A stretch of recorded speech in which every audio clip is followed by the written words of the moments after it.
कहानी की शुरुआत में हमें दिखाया जाता है इरिस नाम की एक लड़की। इरिस अपने जीवन से काफी ज्यादा फ्रस्ट्रेट हो चुकी थी। वह अपना कार उठाती है और चली जाती है पहाड़ की चोटी पे। इरिस का बेटा बहुत ही छोटे उम्र में मारा गया था। इरिस उसे नहीं बचा पाई थी। वह अपने बेटे का एक फोटो पहाड़ के ऊपर एक पेड़ के पास रखी हुई थी। वह जब भी उदास होती थी वहां पे जाके अपने बेटे का फोटो देखने लगती थी। इरिस अंदर ही अंदर इतना ज्यादा टूट गई होती है कि वह यहाँ से जंप लगाने वाली थी।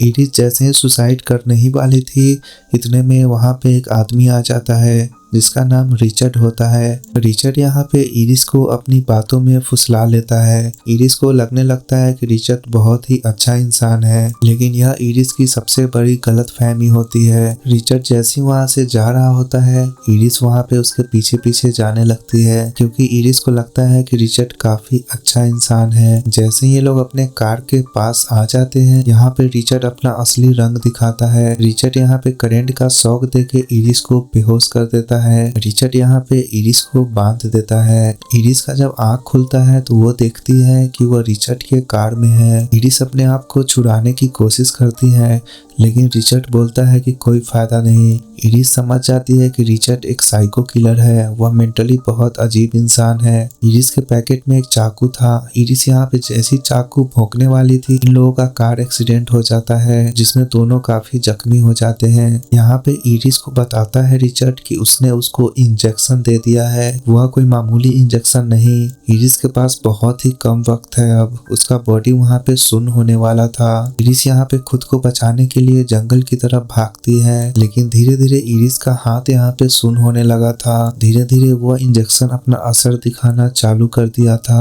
इरिस का हाथ धीरे धीरे काम करना बंद होने लगा था। इरिस फिर भी जंगल की तरफ मदद मांगने के लिए भाग रही थी। रिचर्ड भी उसका पीछा कर रहा था आराम से, क्योंकि रिचर्ड को पता है कि कुछ समय में उसका फुल बॉडी सुन्न हो जाएगा। इरिस यहाँ पे एक पेड़ के नीचे छुपी हुई थी, लेकिन वहाँ पे रिचर्ड भी आ गया था। इरिस को बॉडी पे बहुत ज्यादा चींटी ये सब काटने लगता है। इरिस यहाँ पे बहुत समय तक बर्दाश्त कर रही थी, लेकिन फिर वहाँ से वो निकल जाती है, क्योंकि कुछ ज्यादा ही चींटी उसे काटने लगी थी। रिचर्ड यहाँ पे इरिस को देख लेता है, लेकिन इरिस अपना पूरा दम लगाती है और वो कैसे भी करके पानी में चली जाती है। उस नदी के फ्लो में इरिस बहने लगती है। रिचर्ड बोलता है कि तुम तैर नहीं पाओगी, तुम्हारा बॉडी सुन्न होते जा रहा है, लेकिन फिर भी इरिस अपना जान बचाने के लिए नदी में कूद जाती है। बहते बहते इरिस यहाँ पे एक किनारे पे आती है। इरिस अब बोल भी नहीं सकती थी, क्योंकि उसका मुंह भी सुन्न हो चुका था। इरिस यहाँ पे घास में लेटी होती है। इतने में एक घास कटर आ रहा होता है उसके नजदीक। उस घास कटर को चलाने वाला जो ड्राइवर होता है, वह इरिस को देख लेता है। यहाँ पे वो बूढ़ा सा आदमी इरिस की जान बचाने की कोशिश कर रहा था। इरिस यहाँ पे पूरी तरीका से पैरालाइज्ड हो चुकी थी। वह हिल भी नहीं सकती थी। इरिस बस अपना पलक झपका सकती थी। उस बूढ़े आदमी को बताती है इरिस पलक झपका के। वह बूढ़ा आदमी इरिस को अपने घर में ले आता है। इतने में इरिस के घर का दरवाजा कोई पीटने लगता है। इरिस बहुत तेज से पलक झपका के मना कर रही थी, दरवाजा मत खोलो। वो बूढ़ा आदमी कहीं न कहीं समझ गया था इस बात को। वह इरिस को छुपा देता है। जब वो बूढ़ा आदमी दरवाजा खोलता है तो रिचर्ड वहाँ पे आ चुका था। रिचर्ड यहाँ पे काफी ज्यादा रोने का एक्टिंग करता है कि उसकी बीवी यहाँ पे पी हुई थी और वह यहाँ पे खो गई है। बहुत ज्यादा प्यार करता है अपनी बीवी से। रिचर्ड बोलता है कि उसने अपना फोन भी खो दिया है, प्लीज उसकी मदद करो। उस बूढ़े आदमी को अभी पूरा कहानी समझ ही नहीं आ रहा था। जिस तरीका से रिचर्ड रो रहा था, उसे लग रहा था कि रिचर्ड सही इंसान है। वो बूढ़ा आदमी और रिचर्ड यहाँ पे बात कर रहे होते हैं। इतने में रिचर्ड का फोन बज जाता है। उस बूढ़े आदमी को ये चीज समझ आ चुका था कि रिचर्ड यहाँ पे झूठ बोल रहा है। वह बूढ़ा आदमी वहाँ पे पुलिस को फोन कर रहा होता है। इतने में रिचर्ड और बूढ़े आदमी की लड़ाई हो जाती है। यहाँ पे जो रिचर्ड था वह उस बूढ़े आदमी को बड़ी बेरहमी से मार डालता है। इरिस भी सोफा के पीछे ये सब चीज होते देख रही थी, लेकिन वह कुछ भी कर नहीं सकती थी। रिचर्ड यहाँ पे पूरे घर में पेट्रोल छीट देता है और वह यहाँ पे आग लगा देता है। इरिस अभी कहीं न कहीं जिंदा थी, बट वो मूव नहीं कर पा रही थी। इरिस यहाँ पे कैसे भी करके अपने हाथ को पर्दा घिसती है, पर्दे के ऊपर नीचे होने की वजह से रिचर्ड समझ जाता है कि इरिस अभी वही है। रिचर्ड यहाँ पे इरिस को उठा के गाड़ी में रख लेता है। इरिस समझ जाती है कि रिचर्ड यहाँ पे पूरा पागल हो चुका है। रिचर्ड की बीवी का कॉल आता है रास्ते में।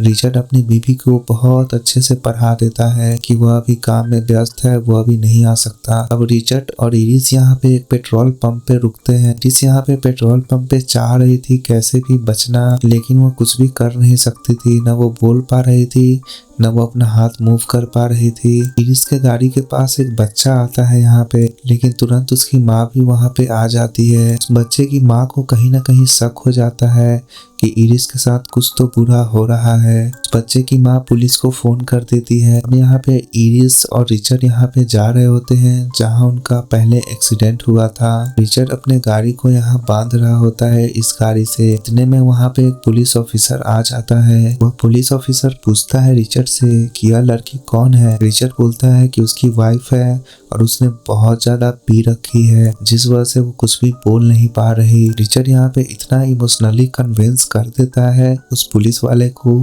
कि पुलिस वाले को लगता है कि रिचर्ड सही बोल रहा है। जो इरिस थी वह पुलिस वाले को कैसे भी करके बताना चाहती थी कि वह एक बहुत बड़े मुसीबत में है। इरिस यहाँ पे पूरा दम लगा के गाड़ी का शीशा थोड़ा सा नीचे कर देती है, जिस वजह से पुलिस वाले को शक हो जाता है। वह पुलिस वाला देख लेता है कि इंजेक्शन रखा हुआ है गाड़ी के आगे। पुलिस वाला सब कुछ समझ चुका था यहाँ पे कि क्या हो रहा है। इतने में रिचर्ड मौके का फायदा उठाता है और वह एक बड़ा सा लोहा लेके पुलिस वाले का सर फोड़ देता है। वह पुलिस वाला वहाँ बड़ी बेरहमी से मारा जाता है। फिर यहाँ पे रिचर्ड इरिस को लेके यहाँ से चला जाता है। अब धीरे धीरे दवा का असर कम हो रहा था।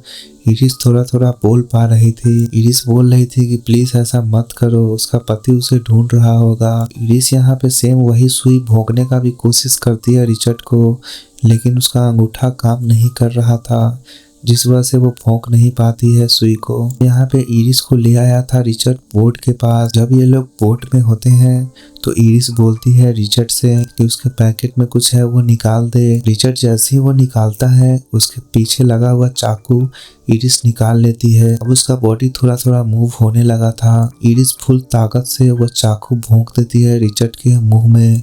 रिचर्ड यहाँ पे पानी में गिर गया था। रिचर्ड के पास जो गन था वो भी इरिस उठा लेती है और उसे वहाँ पे गोली मार देती है। बहुत ज्यादा गोली फायरिंग करने की वजह से इरिस यहाँ पे नाव में भी गोली मार दी थी। इरिस का नाव यहाँ पे पानी से भरने लगा था, लेकिन अब धीरे धीरे इरिस यहाँ होश में आने लगी थी। वो फाइनली यहाँ पे पानी से बाहर निकल जाती है। रिचर्ड यहाँ पे साइकोलॉजिकल पूरा तरीका से पागल था, वो अभी पूरा मरा नहीं था। इरिस वहाँ पे उसके पास जाती है और उसको थैंक यू बोलती है। रिचर्ड यहाँ पे मारा जाता है। इरिस यहाँ पे रिचर्ड को इसलिए थैंक यू बोलती है क्योंकि जिंदा रहना कितना मुश्किल है ये चीज समझ आ जाता है इरिस को। अब इरिस कभी भी अपने जीवन से हार नहीं मानने वाली थी। इसी तरह ये कहानी यहाँ पे खत्म होती है। इस वीडियो में गाइस इतना ही रखते हैं। मिलते हैं आपसे अगले वीडियो में।